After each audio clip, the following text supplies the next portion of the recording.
Porque se a nossa esperança em Cristo, Paulo diz, se limitasse ou se limita apenas a esta existência, nós somos os mais infelizes de todos os homens, de todas as mulheres, de todos os seres humanos. Quem não transcende, está danado. Porque pode acontecer de tudo na experiência humana.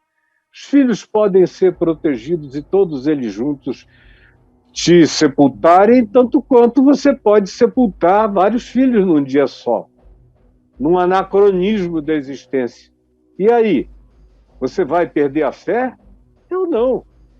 Eu aprendi com Jesus que tudo pode acontecer a qualquer um. E não é questão de justiça. O Evangelho me mostra que o ente mais justo, o único justo, o justo, levou sobre si todas as injustiças. Então, não é por essas categorias da transitoriedade da existência terrena que a gente tem que medir qualquer coisa. Ao contrário, a minha medição, a minha avaliação procede da eternidade. Eu olho da eternidade para o tempo. Tem gente que não olha nem do tempo para a eternidade. Tem gente que só olha para o tempo e acha que se o cara viver bastante para ficar bem velho, até ficar senil, então Deus o abençoou. Mas se ele morrer antes da senilidade, foi um anacronismo que Deus não devia ter permitido. E aí não tem o que fazer com essas pessoas que dizem que são crentes, mas não transcendem na vida eterna, não tem como ajudá-las. Uma vida sem essa perspectiva não tem como transcender o abalo, o choque da morte. De modo que eu não tenho medo de nada. E Deus sabe. O que eu estou te falando, estou dizendo de todo o meu coração. Eu quero não perder mais nenhum filho na terra, sabendo, todavia, que filhos não são perdíveis. Eu não perdi um filho. Ele foi para a vida eterna. Jó também. Se diz lá que os 10 filhos dele, depois de um tempo, passada a sua calamidade, foram substituídos por 10 novos filhos. Interessante que lá no livro de Jó se diz que na restauração de Jó, Deus deu tudo para ele em dobro, menos os filhos. Porque ele perdeu vacas, fazendas, casas, bens, móveis e imóveis, todo tipo de bens. E perdeu 10 filhos. Então, tudo que ele perdeu sem ser os filhos, está dito, e Deus lhe deu em dobro. Mas quando chega na hora dos filhos, se diz, o Senhor lhe deu 10 novos filhos e filhas. Sabe por quê?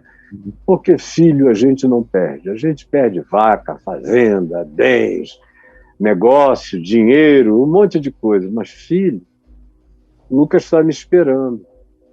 O Senhor fez foi botar mais filhos na minha vida. E cada dia que passa eu sou um pai cheio de filhos. E graças a Deus os filhos que eu gerei e criei desde pequenininhos são felizes com o fato de que o meu coração se dilata para acolher mais irmãos e mais filhos, quando eu sinto que há necessidade, há sinceridade e há possibilidade.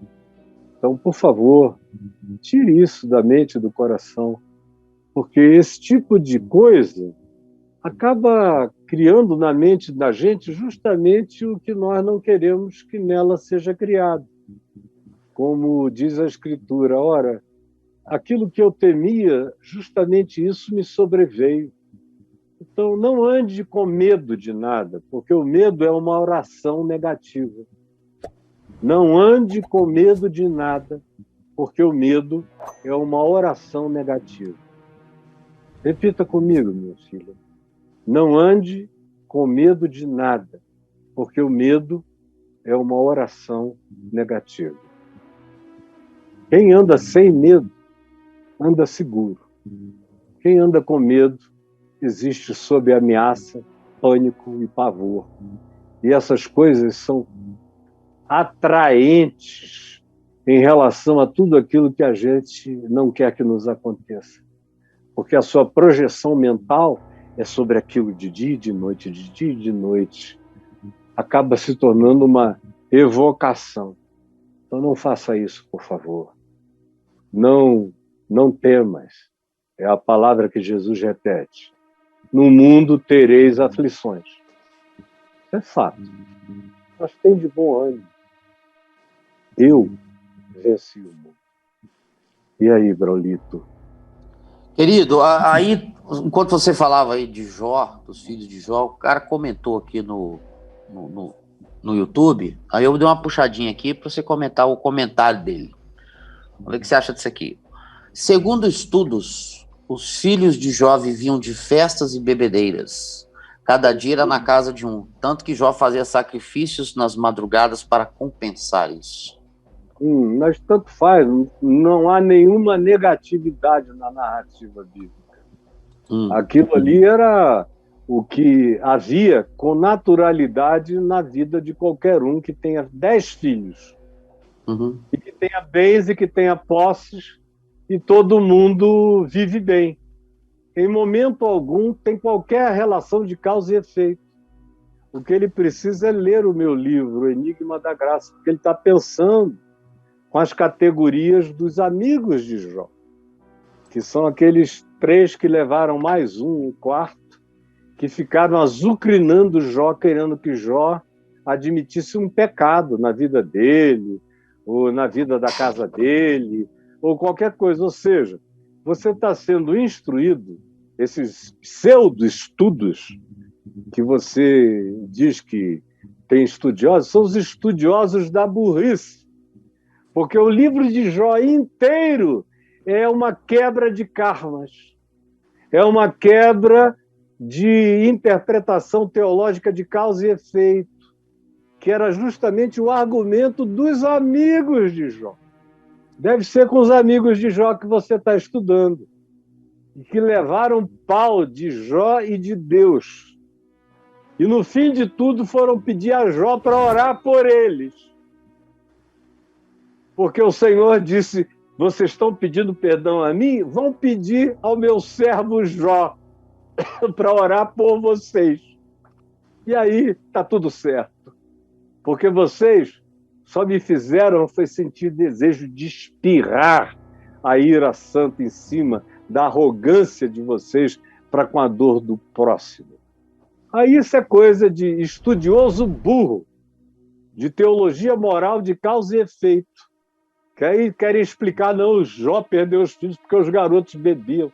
Jó também, meu filho, porque os garotos comiam bem. Jó também. Todo mundo que podia, viveu bem. Abraão podia, viveu o que podia. Cada qual em cada tempo. Não traga esse tipo de coisa que é blasfêmia contra a graça de Deus, contra o ensino de Jesus. Vieram para Jesus com essa perguntinha aí dos teus estudiosos. Desculpa eu ter ficado irritado. Eu quero te dizer que a tua pergunta me irritou, porque é uma coisa burra, meu filho. Vieram para Jesus dizer, olha, o senhor viu que a torre de Siloé caiu sobre 18 pessoas que estavam subindo lá para olhar lá de cima para baixo? É porque eles eram mais pecadores? Aí Jesus disse, em verdade eu vos digo, que nenhum deles era mais pecador do que os outros habitantes de Jerusalém, indo ao templo, oferecendo sacrifícios, isto, aquilo, outro. Mas em verdade eu vos digo que se não vos arrependerdes, todos, você que está aqui, ó, todos igualmente perecereis. Todos, Braulio, todos igualmente perecereis. Aí eles vieram e disseram, aquele pessoal que Pilatos misturou o sangue deles com o sangue dos sacrifícios que eles estavam oferecendo sobre um monte da Galiléia, eram mais pecadores do que os demais galileus? Jesus a eles respondeu a mesma coisa.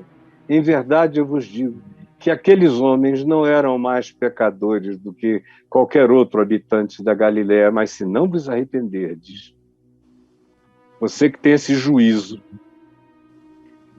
perecerá. Vai provar na tua carne, na tua pele, o significado do juízo que você põe sobre os outros. E aí, Braulio? É isso aí, Caião. Acabou. Agora, o meu livro está aí, né? O Enigma da Graça. Não custa nada desemburrecer um pouco. Porque, pelo amor de Deus, aprender sobre sofrimento humano na igreja evangélica é a mesma coisa que aprender sobre solidariedade e compaixão na máfia. Solidariedade e compaixão com os milicianos. Meu Deus. A mesma coisa é tentar aprender sobre sofrimento humano a partir de um púlpito evangélico, especialmente dos púlpitos de natureza mais moralista, que praticam essa teologia kármica de causa e efeito. Se alguma coisa aconteceu com alguém, é porque estava em pecado. Aí vem para cá que eu perco a paciência e te dou uma lição até você pedir para parar, tá bom? Mas pedir humilde, porque isso é uma brutalidade que vocês fazem contra o próximo. Parem com isso, para que vocês não sejam visitados justamente por aquilo que vocês comentam contra a existência do próximo. Esses argumentinhos são do inferno, meu filho. Para com isso enquanto você pode.